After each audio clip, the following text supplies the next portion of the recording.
વર્ષ 2025નો માર્ચ મહિનો મિત્રો તમારા માટે કેવો રહેશે? જીવનના વિભિન્ન ક્ષેત્રોમાં ગ્રહોનો કેવો પ્રભાવ રહેશે? આ બધું તમને વિસ્તારથી જણાવીશું. તો અંબા એસ્ટ્રોલોજી ગુજરાતી ચેનલમાં આપ બધાનું હાર્દિક સ્વાગત છે. આ વિડીયોમાં આપણે વાત કરીશું કુંભ તથા મીન રાશિના જાતકોની. આપ અમારી ચેનલમાં નવા હો તો અત્યારે જ અમારી ચેનલને સબસ્ક્રાઇબ કરી લો. આ વિડીયોને લાઈક અને શેર કરવાનું ભૂલશો નહીં. મિત્રો, આ માસમાં આ વર્ષનું સૌથી મોટું ગોચર એટલે કે શનિદેવનું ગોચર 29 માર્ચના રોજ થવાનું છે. શનિદેવ કુંભ રાશિમાંથી નીકળી અને મીન રાશિમાં પ્રવેશ કરશે. સૂર્ય 14 માર્ચથી મીન રાશિમાં ગોચર કરશે. તો 2 માર્ચથી શુક્ર મીન રાશિમાં વક્રી થઈ જશે.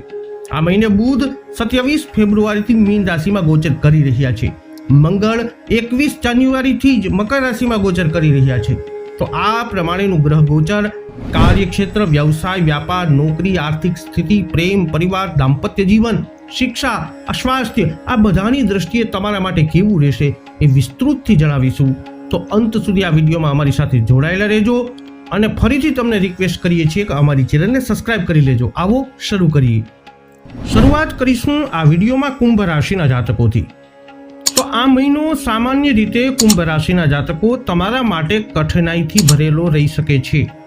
તમારા લગ્ન કે રાશિના સ્વામી ગ્રહ શનિ એ પહેલા ભાવમાં ગુરુના નક્ષત્રમાં છે. તમારા કારકિર્દીના સ્થાનનો સ્વામી આ મહિને 5મા ભાવમાં રહેવાનો છે. કેન્દ્ર અને ત્રિકોણનો સંબંધ સારો માનવામાં આવે છે, પરંતુ 5મા ભાવમાં મંગળનું ગોચર બહુ સારું નથી માનવામાં આવતું. માર્ચ મહિનાના રાશિફળ અનુસાર શિક્ષણના દૃષ્ટિકોણથી માર્ચનો મહિનો સામાન્ય રીતે સામાન્ય તમારા માટે પ્રતીત થઈ રહ્યો છે. પારિવારિક દૃષ્ટિકોણથી જોઈએ તો માર્ચના મહિનામાં સામાન્ય રીતે તમને મિશ્ર પરિણામ મળતા પ્રતીત થઈ રહ્યા છે. માર્ચના મહિના માટે જો તમારા પ્રેમ સંબંધોની વાત કરીએ તો આ મહિને તમારા 5મા ભાવના સ્વામી બુધ ગ્રહ નીચ અવસ્થામાં રહેશે, પરંતુ ઉચ્ચનો શુક્રનો સાથે હોવાના કારણે એમની નીચતા ભંગ થઈ રહી છે. પરંતુ છતાં બુધ ખરાબ શબ્દનો પ્રયોગ કરવા માટે પ્રેરિત કરી શકે છે, માટે બોલચાલમાં સાવધાની રાખવી જરૂરી છે. આર્થિક દૃષ્ટિકોણથી જોઈએ તો આ મહિને તમારા લાભ ભાવના સ્વામી ગુરુની સ્થિતિ સામાન્ય રહેશે, માટે આર્થિક દ્રષ્ટિએ મધ્યમ છે. આ મહિનો આરોગ્યના દૃષ્ટિકોણથી જોઈએ તો સામાન્ય પરિણામ આપતો પ્રતીત થઈ રહ્યો છે. જે લગ્ન કે રાશિનો સ્વામી શનિ પોતાની જ રાશિમાં હોવાથી મધ્યમ પરિણામો તમને આરોગ્યની દ્રષ્ટિએ મળશે. અંતમાં વાત કરીએ મીન રાશિના જાતકોની, જેમના નામના અક્ષરો હોય છે દ, ચ, જ, થ. માર્ચ 2025નો મહિનો સામાન્ય રીતે તમારા માટે મિશ્ર કે સામાન્ય પરિણામ આપતો પ્રતીત થઈ રહ્યો છે. માર્ચ મહિનાના રાશિફળ અનુસાર તમારા કારકિર્દીના સ્થાનના સ્વામી ગુરુ એ વક્રી અવસ્થામાં મહિનાની જેમ તમારા 3જા ભાવમાં ગોચર કરી રહ્યા છે. માર્ચ મહિનાના રાશિફળ અનુસાર શિક્ષણના દૃષ્ટિકોણથી જોઈએ તો માર્ચનો મહિનો સામાન્ય રીતે સામાન્ય પરિણામ આપતો પ્રતીત થઈ રહ્યો છે. પારિવારિક દ્રષ્ટિએ જોઈએ તો માર્ચના મહિનામાં સામાન્ય રીતે તમને થોડા કમજોર પરિણામ મળી શકે છે.